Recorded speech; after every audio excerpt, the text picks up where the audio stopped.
एक दिन बुद्ध श्रावस्ती के ही एक गांव में भिक्षाटन के लिए जाते हैं। जब बुद्ध गांव में प्रवेश करते हैं तो देखते हैं कि पूरे गांव में सन्नाटा छाया हुआ है। दूर दूर तक कोई व्यक्ति नजर नहीं आ रहा।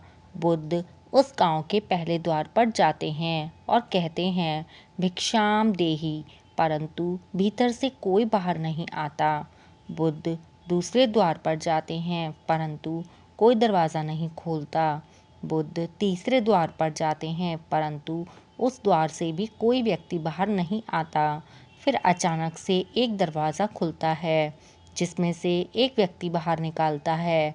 वो जल्दी से बुद्ध का हाथ पकड़ता है और उन्हें अपने घर में ले जाता है और कहता है, क्षमा करें बुद्ध, परंतु इस समय आप बाहर नहीं जा सकते। उंगलीमाल को श्रावस्ती की सीमा पर देखा गया है।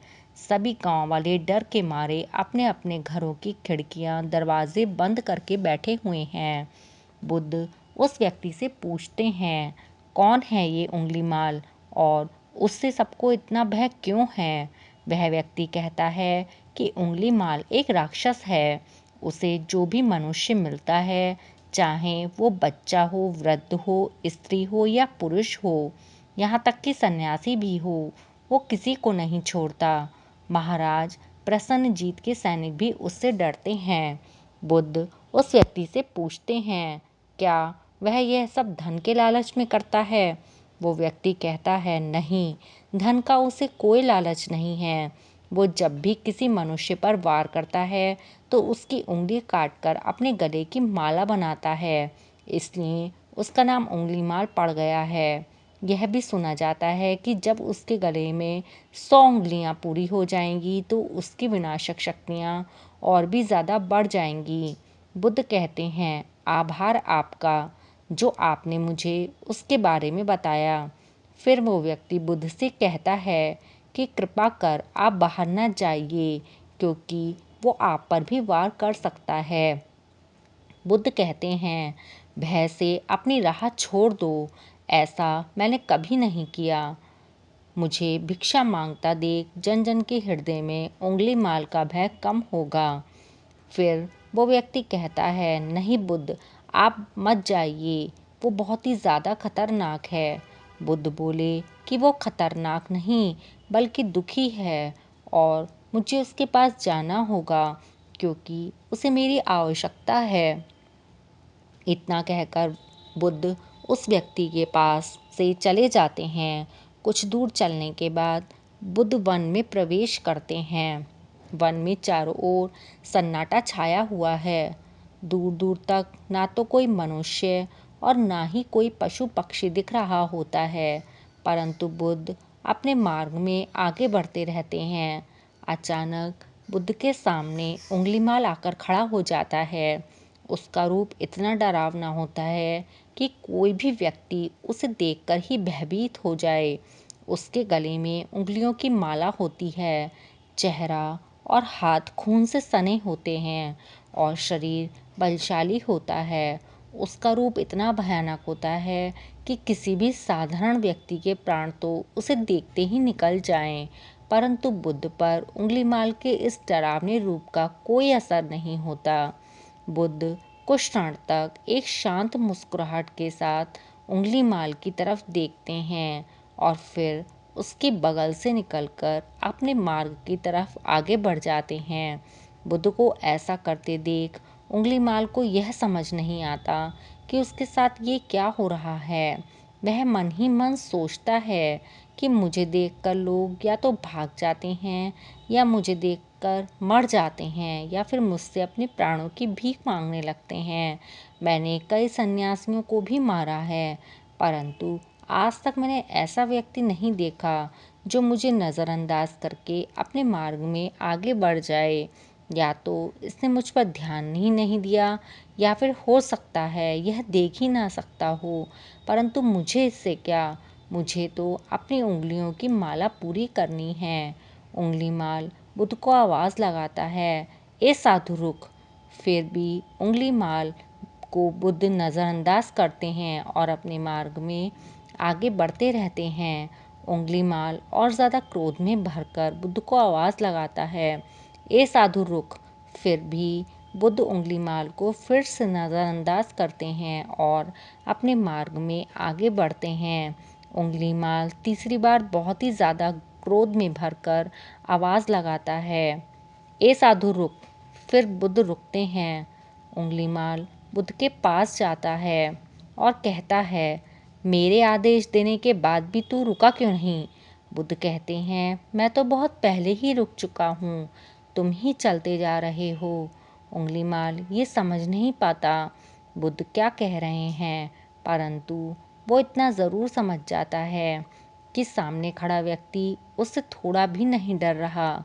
उंगलीमाल बुद्ध को डराने के लिए चिल्लाकर पूछते हैं, ए साधु, तुझे मुझसे भय नहीं लग रहा है क्या? मैं आदि मानव हूँ। बुद्ध कहते हैं, नहीं, तुम मानव हो। बुद्ध की यह बात उंगलीमाल के हृदय पर लगती है। पहली बार उसे किसी ने मानव कहा था, परंतु वह इस बात को नज़रअंदाज करने का प्रयास करता है और बुद्ध से पूछता है, ए साधु, तूने यह क्यों कहा कि तू कब का रुक चुका है, जबकि तू तो चल रहा था? तूने ये क्यों कहा कि मैं नहीं रुका? बुद्ध कहते हैं, मैं तो बहुत पहले ही रुक चुका हूँ, यानी मैंने ऐसे सारे बुरे कृत्य पहले ही छोड़ दिए हैं जिससे किसी भी व्यक्ति को कष्ट पहुँच सकता हो। सब जीना चाहते हैं, बस तुम उन्हें करुणा से देखने का प्रयास करो। बुद्ध के ये शब्द दोबारा से उंगलीमाल के हृदय में चोट करते हैं। वह उनको नज़रअंदाज करने का प्रयास करता है और इस बार वह क्रोध में भरकर बुद्ध की गर्दन पर अपनी कटारी रख देता है, जिससे वह लोगों की हत्या किया करता था, और बुद्ध से चिल्लाकर कहता है, नहीं, मानव में ना तो प्रेम है और ना ही करुणा, सिर्फ छल और कपट है, इसलिए मैं सबकी हत्या करूँगा, किसी को भी जीवित नहीं छोड़ूंगा। बुद्ध कहते हैं, तुम्हें लोगों ने बहुत दुख दिया है उंगलीमाल। क्रूरता मनुष्य अज्ञान के कारण ही करता है। ईर्ष्या, द्वेष, मोह माया, ये सभी अज्ञान की ही संतानें हैं, परंतु वो व्यक्ति ही है जिसमें करुणा, दया, सद्भाव और समझ का उदय भी होता है। उंगलीमाल, यदि जीवन में क्रूर और निष्ठुर लोग हैं तो दयावान भी हैं। बस तुम्हें अपनी आंखों से इस अंधेपन की पट्टी को हटाना होगा जो तुम्हें केवल बुराई ही दिखा रही है। तीसरी बार बुद्ध के शब्दों को सुन उंगलीमाल का खुद पर से संयम हट जाता है। उसे समझ नहीं आता कि पहली बार उसे अपना आपा इतना कमज़ोर क्यों महसूस हो रहा है। वह कोशिश तो करता है क्रोध करने की, पर कर नहीं पाता। वो बड़ी हिम्मत जुटाकर क्रोधित होने का नाटक करके बुद्ध से कहता है, तुम और व्यक्तियों के जैसे नहीं हो। बुद्ध कहते हैं, मैं हर व्यक्ति जैसा ही हूँ, बस जागृत हूँ और यह सिद्ध कर रहा हूँ कि हर व्यक्ति में जागने की क्षमता है। मेरा मार्ग क्रूरता को दया में परिवर्तित करना है। उंगलीमाल, तुम अनजाने में घृणा के पथ पर हो, बस इस क्षण रुक जाओ। तुम्हारे भीतर भी ये क्षमता है कि तुम दया और करुणा के पथ पर चल सको। इतना सुनते ही उंगलीमाल के हाथ से कटारी जमीन पर गिर जाती है और उसकी आंखों से आंसू बहने लगते हैं। भला कोई कब तक बुद्ध को अनदेखा करेगा? उंगलीमाल रोते हुए बुद्ध से पूछता है, क्या आप वही हैं जिन्हें लोग बुद्ध कहते हैं, जो लोगों को मुक्ति के मार्ग पर चलना सिखाते हैं?